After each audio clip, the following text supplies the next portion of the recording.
जब दुनिया एमका और स्टेल्थ लड़ाकू विमानों की रेस में लगी हुई थी, तब भारत अपने स्टेल्थ अटैक ड्रोन AURA यानी घातक UCAV पर भी तेजी से काम कर रहा था।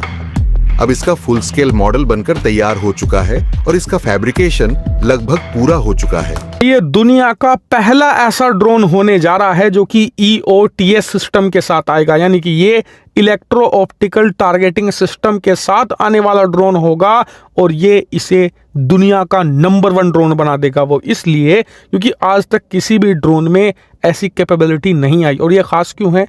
वो इसलिए क्योंकि इसकी मदद से एक तो आप लंबी दूरी की जो मिसाइलें हैं वो ड्रोन में लगाकर फायर कर सकते हैं, यानी कि रेंज मारक क्षमता बढ़ जाएगी बहुत ज्यादा। इंडिया ने पहले जो ब्रह्मोस मिसाइल बनाए थे, इंडिया और रशिया ने मिलके, क्या इंडिया ने वो एक्सपोर्ट नहीं किए? एब्सोल्युटली एक्सपोर्ट किए। इंडिया का जो मेन टारगेट है वो है डिफेंस एक्सपोर्ट। अमेरिका और रूस जैसे देशों के पास हाई टेक्नोलॉजी होने के बावजूद उन्होंने अपने ड्रोन में अभी तक EOTS नहीं लगाया है। इसके 2 मुख्य कारण हैं। पहला है EOTS सिस्टम का बड़ा साइज। जी हाँ, स्टेल्थ ड्रोन के अंदर इसे फिट करना मुश्किल होता है। दूसरा है उच्च लागत।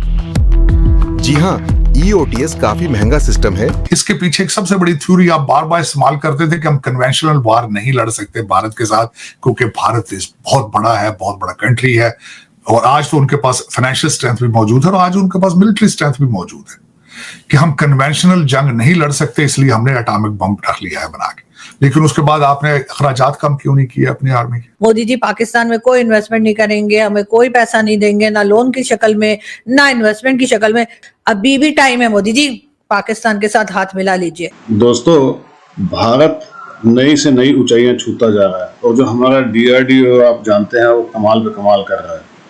अब जो हमारा नया स्टेल्थ ड्रोन बनने जा रहा है दोस्तों, वो दुनिया के अंदर तहलका मचा देगा। ये हकीकत है दोस्तों, ये बात मान के चलिएगा कि भारत कोई चीज़ अगर बनाता है ना तो वो छोटी मोटी चीज़ नहीं बनाता। हमारी सेना को परफेक्शन चाहिए और ऐसी चीज़ चाहिए जो बस जाए और काम खत्म करके आए। दोस्तों, वो दिन और थे जब भारत के पास कुछ नहीं था। आज भारत के पास सब कुछ है। धीरे धीरे हम सब चीज़ें बना लेंगे। 100% परफेक्ट कोई भी नहीं होता दोस्तों। अमेरिका भी सब कुछ नहीं बनाता है।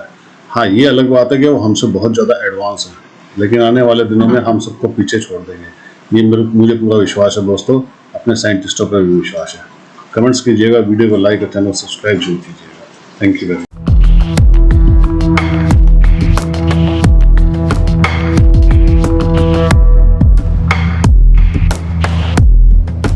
जब दुनिया एमका और स्टेल्थ लड़ाकू विमानों की रेस में लगी हुई थी, तब भारत अपने स्टेल्थ अटैक ड्रोन AURA यानी घातक UCAV पर भी तेजी से काम कर रहा था। अब इसका फुल स्केल मॉडल बनकर तैयार हो चुका है और इसका फैब्रिकेशन लगभग पूरा हो चुका है। जल्द ही इसकी टेस्टिंग भी शुरू हो जाएगी। लेकिन इस सब के बीच एक बड़ी खबर सामने आई है। AURA दुनिया का पहला ऐसा स्टेल्थ ड्रोन होगा जिसमें इलेक्ट्रो ऑप्टिकल टारगेटिंग सिस्टम यानी EOTS लगाया गया है। EOTS सिस्टम किसी भी स्टेल्थ ड्रोन के लिए गेम चेंजर साबित हो सकता है। इसकी मदद से लंबी दूरी की मिसाइल फायर की जा सकेगी। सटीक निशाना यानी प्रिसिजन टारगेटिंग लगाया जा सकेगा, जिससे दुश्मन के ठिकानों को बिना किसी साइड डैमेज के नेस्तनाबूद किया जा सकेगा। स्टेल्थ और एक्यूरेसी का ऐसा कॉम्बिनेशन मिलेगा जो आज तक किसी भी ड्रोन में नहीं देखा गया। दरअसल EOTS सिस्टम असल में भारत के स्टेल्थ फाइटर जेट AMCA के लिए विकसित किया गया था।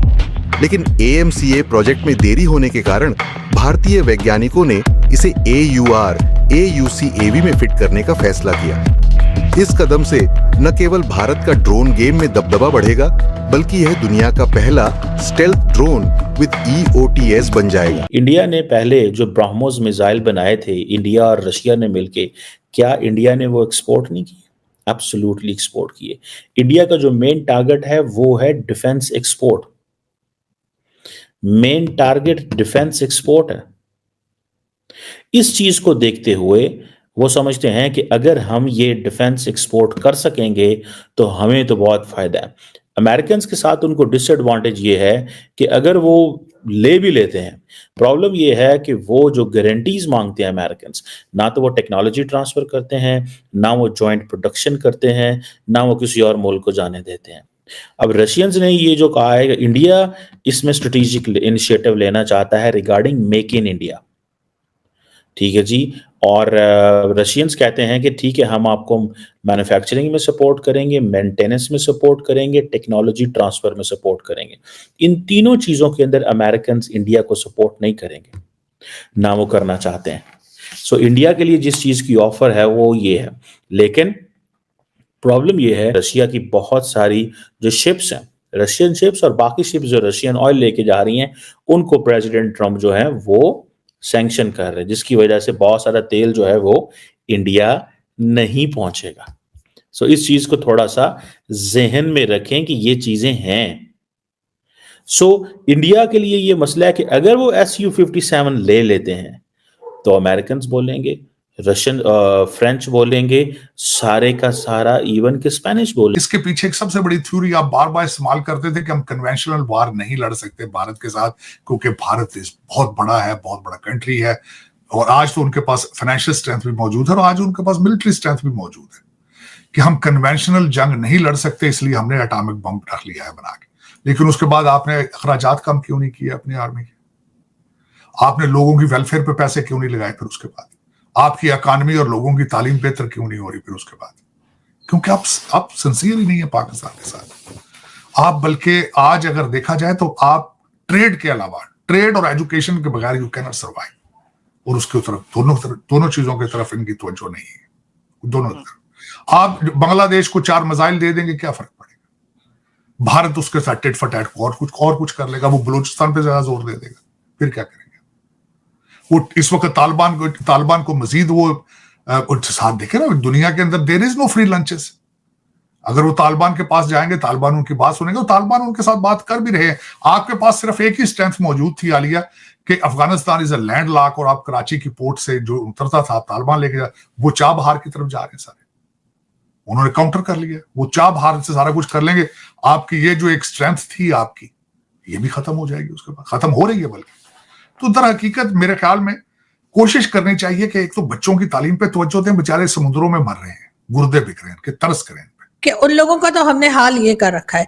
लेकिन हाँ, पाकिस्तान जो है, पाकिस्तानी जो है, उन्होंने भीख मांगने का भी आलमी रिकॉर्ड तोड़ दिया। वर्ल्ड रिकॉर्ड जो है वो बनाकर बैठे हैं, हर जगह भीख मांगते हैं, हर जगह पहुंच के ऐसी ऐसी जगहों पे लोग हैरान हो जाते हैं कि जी यार आप हज उम्रे के लिए गए क्या भीख मांगने गए?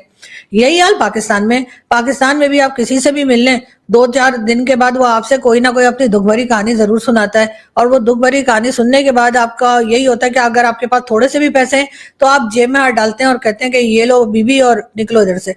तो बात सारी ये है कि यहाँ पर तो तरीका यही हो गया है।